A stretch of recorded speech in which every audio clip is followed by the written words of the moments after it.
Awal kisah bermula saat ayahku Ferdi menikah lagi dengan Ningsih. Aku sangat tidak menyetujuinya karena ibuku baru meninggal setahun yang lalu. Tapi ayah tidak memperdulikan pendapatku itu. Dia tetap menikahi Ningsih. Perkenalkan aku Aldo.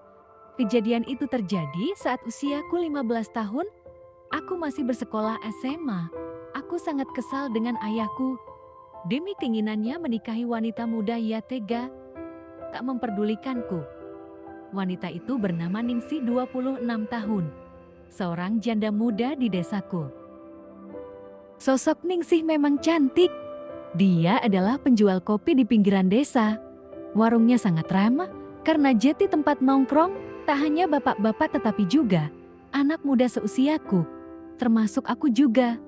Memang rasa kopi di warungnya biasa saja, seperti pada umumnya. Namun pesona Ningsih janda muda yang membuat kami ngantri di warungnya.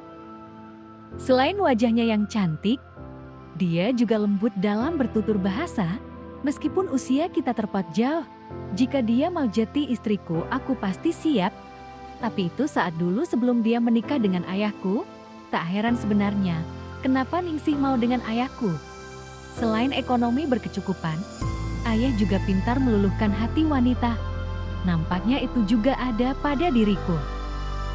Saat ayahku menikahi Ningsih, hatiku sangat kesal. Apalagi ke Ningsih aku lebih kesal lagi. Bagaimana tidak? Ibuku saja baru 1 tahun lalu meninggal.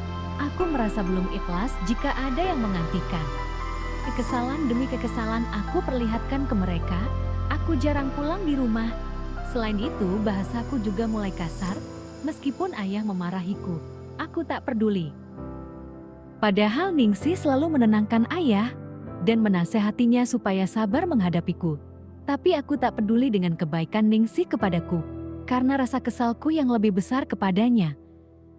Ningsih juga selalu baik kepadaku. Semenjak dia jadi ibu tiriku. Tapi aku tak peduli, aku terus berperilaku tidak baik. Sampai suatu ketika salah satu temanku menyarankan untuk aku pura-pura baik kepada Ningsih dan ayahku. Dia berkata kalau aku seperti ini terus, Ningsih akan lebih anak, ayahku akan membenciku, dan Ningsih akan dapat semuanya. Mendengar itu, aku merasa omongannya ada benarnya. Akhirnya aku menyusun rencana dengannya. Dimulai dari aku meminta maaf kepada ayahku, dan berjanji akan memperbaiki sikapku. Ayah yang mendengar itu sangat senang, hubungan aku dengan ayah mulai membaik. Setelah itu, aku harus mulai baik ke Ningsih. Meskipun berat aku harus melakukannya, aku mulai mengurangi sikap kasarku. Hubunganku ke Ningsih perlahan mulai membaik. Meskipun aku berpura-pura saja, hari demi hari aku jalani. Meskipun awalnya berat, lama-kelamaan aku menjadi biasa. Ningsih selalu bersikap baik kepadaku. Dia sangat perhatian kepadaku. Dan sangat sabar menghadapiku. Bahkan dia lebih perhatian daripada orang tuaku. Ningsih memang wanita yang sempurna, cantik, baik, perhatian, dan penyabar. Hatiku mulai luluh dengan sikapnya kepadaku. Makin lama hubungan kita makin membaik. Kita sering mengobrol dan berbagi cerita. Hari demi hari perasaan ini makin berubah. Apalagi saat tak sengaja aku sedang melihatnya, tertidur pulas di sofa menunggu ayahku pulang. Ningsih tampak begitu cantik malam itu. Aku selalu terbayang-bayang akan dirinya. Aku merasa aku menyukainya. Tapi ini tak mungkin. Aku berusaha menyingkirkan perasaan itu. Dia adalah istri ayahku. Meskipun dia ibu tiriku, tapi aku tak boleh seperti itu. Tapi apa boleh buat? Karena kedekatan kita dan bertemu dia setiap hari membuatku makin jatuh hati kepadanya. Kita sering ngobrol dan berbagi cerita. Karena untuk mengisi waktu luang kita di rumah, ayah selalu tak punya waktu untuk kita. Dia adalah seorang kontraktor, kerjanya berpindah-pindah, kadang juga tak pulang. Memang ayah seperti itu, makanya ibu sering kesal kepadanya, karena dia tak pernah ada waktu buat ibuku. Bahkan saat ibu sakit dia terus bekerja, ibu sering bercerita bahwa ibu sering merasa kesepian. Aku pun mencoba bertanya ke Ningsih akan hal itu. Namun awalnya Ningsih enggan menjawabnya. Tapi setelah aku desak, akhirnya Ningsih mau bercerita. Sebenarnya Ningsih merasakan kesepian. Sebagai seorang istri, terkadang kita juga butuh diperhatikan. Pernikahan bukan hanya soal harta atau materi, tapi juga soal kasih sayang dan perhatikan. Ada banyak hal yang harus ada di dalam pernikahan itu, ungkap Ningsih. Sebenarnya ada hal yang kamu tidak tahu, ucap Ningsih. Apa itu? Tanyaku penasaran. Alasan kenapa aku menikah dengan ayahmu, jawab Ningsih. Aku pun bingung. Aku hanya berpikir dia mau menikah karena materi. Dia hanya tersenyum tipis. Kalau hanya materi, aku bisa dapat yang lebih dari ayahmu, ungkap Ningsih. Aku pun mulai penasaran dan menanyakan alasannya. Ibumu adalah orang yang baik. Dia adalah orang yang menolongku saat hidupku hancur. Aku pernah gagal berumah tangga dan diusir dari rumah oleh mantan suamiku. Ibu dan ayahmu lah yang menolongku. Mereka yang membuatkan aku usaha warung kopi.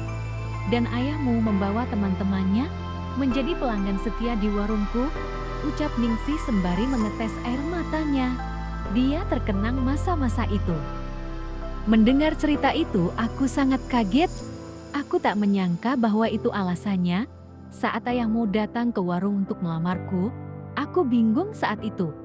Karena aku sudah mempunyai kekasih hati. Tapi aku tak bisa menolak ayahmu. Karena aku pernah berhutang budi kepadanya. Imbuh Ningsih.